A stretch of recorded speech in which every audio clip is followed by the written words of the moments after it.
1, 2, 3. It's beginning to look a lot like Christmas. Beginning? It's the 22nd of December. Everywhere you go. Oh, it's still going. Yeah, we played the copyright on this. Okay, anyway. It's been looking for Christmas for a month. Stop. Anyway. Right. She's Ferg. I'm Heather. Together we are new Old friends. Now, as the case reaches its climax, we just wanted to thank all of you for listening, for subscribing and rating the show on iTunes. It really means a lot to us. We love you. We do. We literally record these in our spare room with our baby daughter on our laps. In fact, you can possibly hear her snoring in the background. And then send them over to the fabulous Fred, who adds all his magic, and somehow we've had over 75,000 downloads, which is just incredible. Thank you. Yes, thank you so much. You can still help us by spreading the word and helping others enjoy the show. It could be a perfect binge listen in a funny stretch between Christmas and New Year. Plus, who doesn't love a quiz? A #NOF quiz. Here's question 22. What was the name of the Roman midwinter festival similar to Christmas? Now, back to Artridge and crimes, clues, and Christmas. Ding. Ding.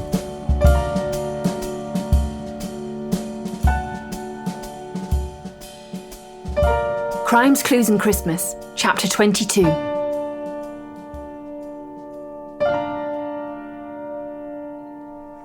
The next 24 hours or so passed in relative calm. I toasted the success of Wilson's mission with Wilson and Clancy a few more times at the club before meandering to the dining room for something to line the stomach. Then I, very sensibly, headed home, walking through streets filled with Christmas office party revellers. Here a number of accountants arguing over the exact percentage split of the bill, there a bunch of insurance brokers making outlandish claims, and there a troupe of unemployed actors making a show of themselves. Eventually, I made it back to my office and my little flat beyond. In the morning I woke and rose feeling all the joys of spring, despite it being just a few days before Christmas. The winter sun was streaming through my window, and such was my feeling of having awakened from some terrible dream, I had an urge to throw the sash open and shout down at some young urchin, "You boy, what day is this?" before packing him off to get his family a large turkey. Of course, I didn't do that. Not only was it not yet Christmas Day, but I'd committed myself to a rather costly meal this evening, which was going to make full use of any unspoken-for cash knocking about the old Artridge estate.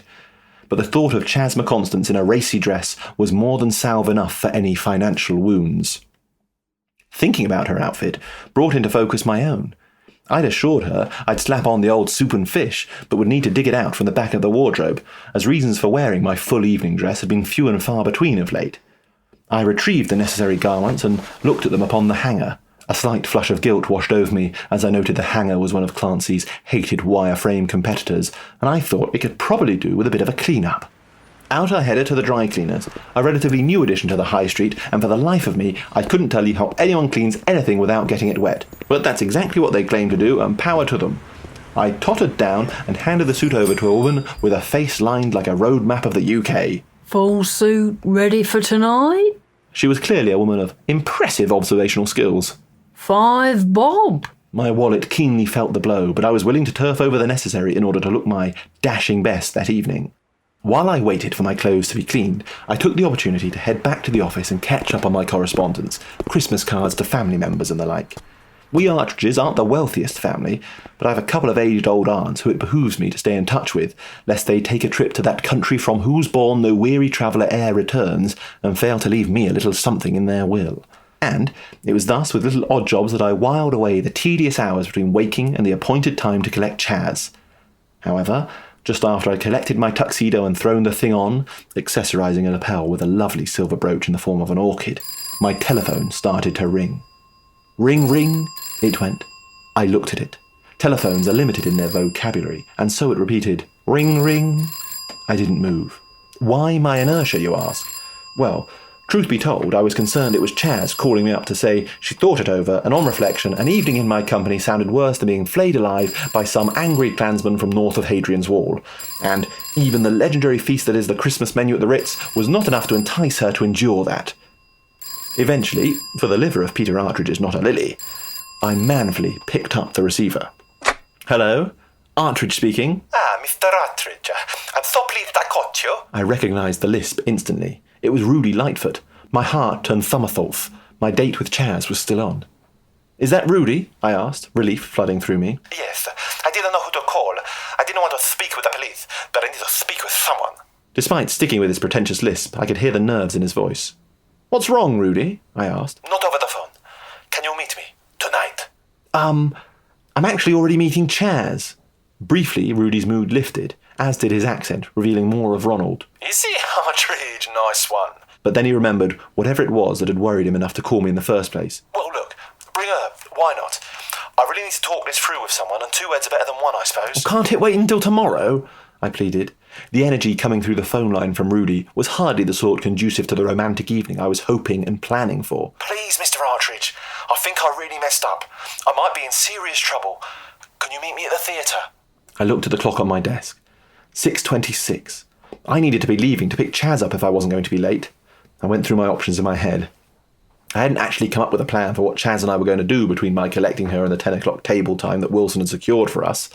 I thought maybe we'd take a stroll through one of London's parks, ideally avoiding flashers and muggers, and perhaps catching an outdoor carol concert, of which there were many, all competing for the loose change of passers-by. But I suppose showing off my heroic side and how I was held in such esteem by others might be acceptable. Fine.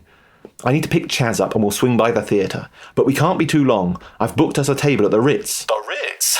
You are smitten. Don't make me regret this, Rudy. Of course. I'll see you soon at the theatre. Thank you, Mr. Artridge. I hung up and nipped out to grab a cab. The driver noticed my evening attire and wasted no time offering an astute observation. You're dressed very fancy, ain't ya? Thank you. I've a date this evening. A date? Nice. Where are you taking her? Well, to the Ritz, actually, but we've to make a stop off at the theatre first. As soon as I mentioned the Ritz, I saw the blighter's eyes light up. I'd made a tactical error, which of course he seized upon. The Ritz? Pooh, I see there.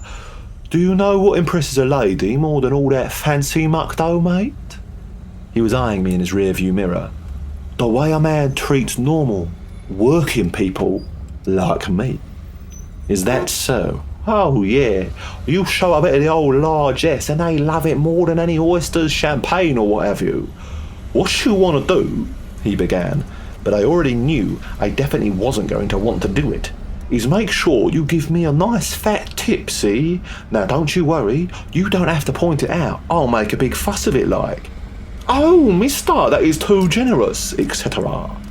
And she'll be weaker than these in no time. And you do that for me? I asked, dripping with sarcasm, but it sailed right over his flat-cap-wearing head. Course. A quid tip ought to do it. A quid? I can stretch to half a crown. It's Christmas, Squire. Half a crown isn't cutting the mustard. I was about to tell him the mustard could jolly well stay uncut for all I cared, but we were pulling up outside of Chaz's rooms. She was stood on the street, and a glance through my window took my breath away. I changed tack and quickly bartered with the driver, feeling that anything I could do to shine more brightly in Chaz's sparkly eyes was welcome at any price. How about a crown? I whispered, not taking my eyes off Chaz as the car slowed down. Done, he agreed, and as I tossed him a coin and stepped out to open the door for Chaz, I just heard him mutter, "And you have been." Good evening, I said, to the vision of loveliness before me. Good evening. Nice penguin suit. She smiled back. Penguin suit! Very funny, I said, and laughed too loudly, then found myself waddling around with my arms stuck to my sides.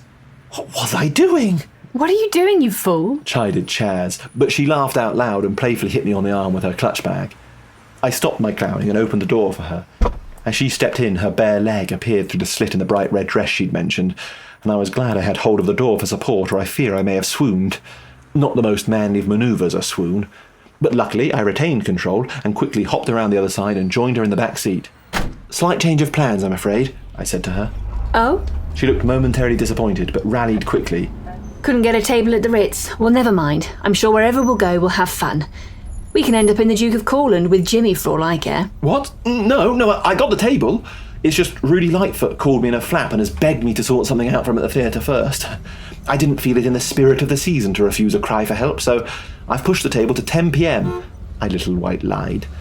But I certainly got the table. When Peter Artridge says he's going to do something, by Juno, he does it. At this point, the driver piped up from the front with a smile. I can attest to that, miss.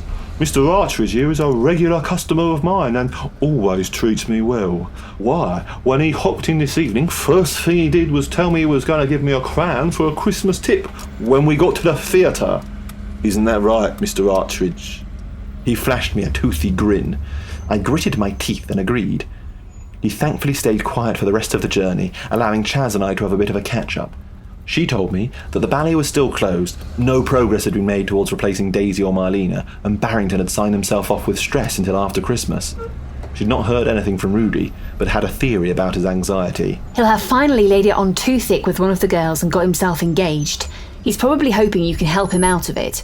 Or worse, he'll have knocked one of them up. At the thought of Rudy Lightfoot changing nappies, she let out a throaty laugh, and I could have listened to it for years. But sadly, the driver reached a hand back over his seat and announced, "That's us here. Our pleasure as always, Mr. Artridge." I forked over the necessary. What choice did I have? And thanked him with a scowl. The lights were on in the foyer, and my erstwhile morning companion was sat glumly behind the bar. "Chrysanthemum! I didn't expect to see you. What are you doing here?" It's not Chrysanthemum, and someone has to be if the theatre is open. It's my turn. "I see. Is Rudy about Morag?" Morag? She actually smiled at that one. Nope, Rudy is on stage practising. You look nice, Miss McConstance. Thank you. I was certain Chaz knew the girl's name, but the barmaid raised her palm and shook her head. Chaz understood instantly and gave a little giggle. Absolutely. Don't want to ruin your game. We went through to the auditorium, and Rudy was sat cross-legged on the edge of the stage. He wasted no time at all, getting to the point. "Oh, Artridge, Chaz, I'm so glad you're here. I feel so guilty. I shouldn't have lied. I've been going out my mind. I don't think Marlena and Cakey killed Daisy, and I think it's because of me that the real killer walks free."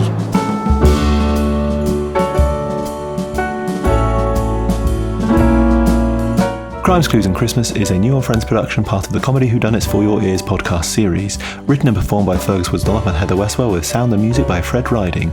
New Old Friends gratefully acknowledge the support of Arts Council England in making Comedy Whodunits for Your Ears.